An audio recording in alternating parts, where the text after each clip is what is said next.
W pewne słoneczne marcowe popołudnie wybraliśmy się do Walii, do wioski Langcoat, leżącej niedaleko Chepstow, aby odwiedzić zabytkowy kościółek świętego Jamesa i pospacerować po przepięknej dolinie Wye.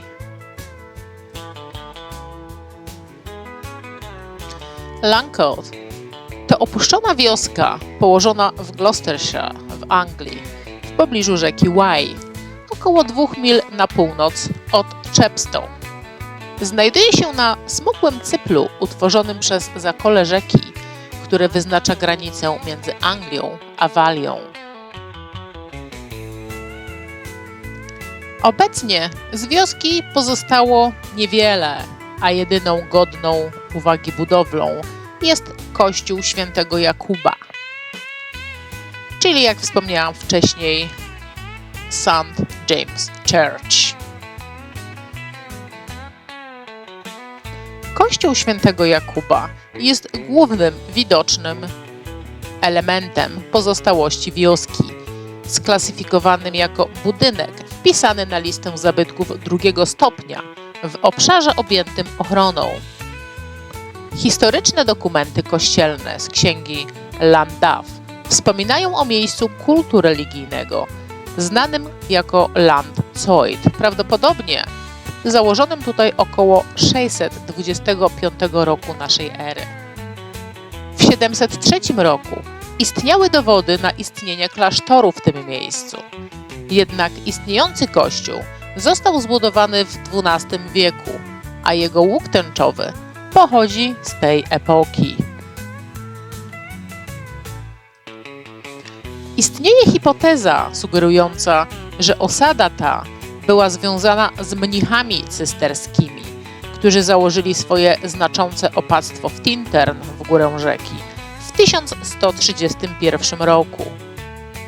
Ołowiana chrzcielnica znaleziona w kościele, podobna do innych lokalnych przykładów wykonanych z tej samej formy, została dokładnie datowana na lata 1120-1140 i obecnie znajduje się w kaplicy Matki Boskiej katedry Gloucester.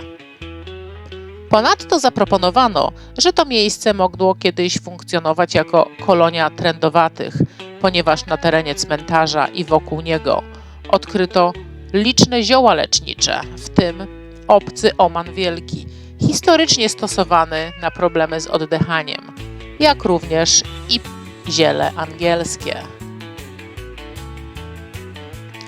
Do 1711 roku kościół działał jako niezależna parafia.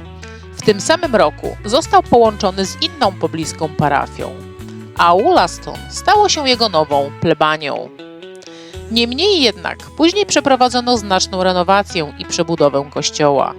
Podwójne okno dzwonowe, widoczne na zachodniej ścianie, zostało ulepszone przez małą wieżyczkę dzwonową dodaną na dachu. W 1840 roku antykwariusz George Ormerod stworzył rysunki przedstawiające wnętrze kościoła, w którym znajdowały się ławki kościelne i mównica. W latach 60. XIX wieku liczba parafian zmalała, a nabożeństwa odbywały się tylko w miesiącach letnich.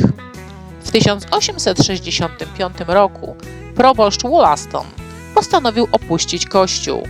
Następnie usunięto dach i wyposażenie wnętrza, a także chrzcielnicę. Zarówno kościół, jak i wieś popadły w ruinę po tym okresie, co doprowadziło do dekonsekracji kościoła. W latach 80. zawaliła się część łuku tęczowego, co skłoniło do podjęcia prac renowacyjnych i badań archeologicznych. Naprawy muru cmentarnego przeprowadzono w 2010 roku. W grudniu 2013 roku Forest of Dean Buildings Preservation Trust nabył kościół za symboliczną kwotę 1 funta. Trust zamierza wdrożyć program stabilizacji konstrukcji. Także możemy mieć nadzieję, że kolejne pokolenia również będą miały okazję zobaczyć kościół w takim stanie, w jakim my oglądamy go dzisiaj. Sama Dolina Wye to spokojne miejsce wypoczynkowe z jednymi z najbardziej oszałamiających widoków w Wielkiej Brytanii. Oprócz uderzającego piękna natury i bogatej przyrody, cech charakterystycznych dla wyznaczonego krajobrazu narodowego, jest tu wiele rodzinnych zajęć na świeżym powietrzu, takich jak jazda na rowerze, kajakarstwo czy wędrówki piesze. Warto zauważyć, że to właśnie w miasteczku targowym Ross-on-Wye po raz pierwszy ukształtowała się nowoczesna turystyka ponad 250 lat temu, a dziś atrakcyjność Doliny Wye pozostaje równie fascynująca jak wieki temu. Każdy powinien znaleźć swój idealny punkt widokowy, jeśli już tam się uda. Aby podziwiać zapierający dech w piersiach widok na Dolinę Wye, trzeba udać się do Simon's Yard Rock, gdzie można zobaczyć dramatyczną pętlę rzeki daleko poniżej. The Prospect w Ross-on-Wye oferuje oszałamiający widok na podkowiasty zakręt rzeki i rozciąga się na góry walijskie. To miejsce zostało stworzone przez filantropa Johna Carla, który uważał, że każdy w społeczności powinien mieć dostęp do takiego piękna. Jeśli wybierzemy się na Coppet Hill, niedaleko Goodrich, możemy cieszyć się panoramicznymi widokami na 6 hrabstw, jeśli dopisze nam pogodny dzień. Najlepszym sposobem na podziwianie rzeki Wye jest kajakarstwo lub stand-up paddleboard. Jeśli szukamy dłuższej podróży, warto rozważyć zatrzymanie się na kempingach i w pensjonatach wzdłuż rzeki. Podczas podróży w dół rzeki warto wziąć orzeźwiającą kąpiel w Cairnbridge, a jeśli chcemy zwiedzić najlepsze miejsca do pływania na dzikiej wodzie na Wye, wynajęcie przewodnika to świetny pomysł. Dzięki licznym szlakom Wye Valley zaprasza zarówno na spokojne spacery, jak i wymagające wędrówki. Liniowa ścieżka w Ross-on-Wye do Cairnbridge wije się przez lasy, które kiedyś tętniły życiem. Drewno transportowano tymi trasami, a obok nich można zobaczyć urocze domki, w których mieszkali kowale, cieśle, leśnicy i kołodzieje, a także widoki na Chasewood, Hillford i Goodrich Castle. Od stuleci Dolina Dolnego Wye fascynuje artystów, pisarzy i poetów, a także od ponad 40 lat ma status krajobrazu narodowego. Położona wzdłuż granic Monmouthshire, Herefordshire i Gloucestershire, ta czarująca destynacja jest przyjemnością do zwiedzania przez cały rok.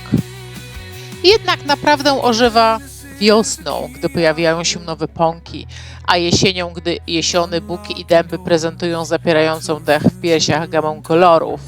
Można naprawdę stracić głowę dla tego miejsca. Jednak ten malowniczy, nizinny obszar oferuje więcej niż tylko oszałamiające widoki.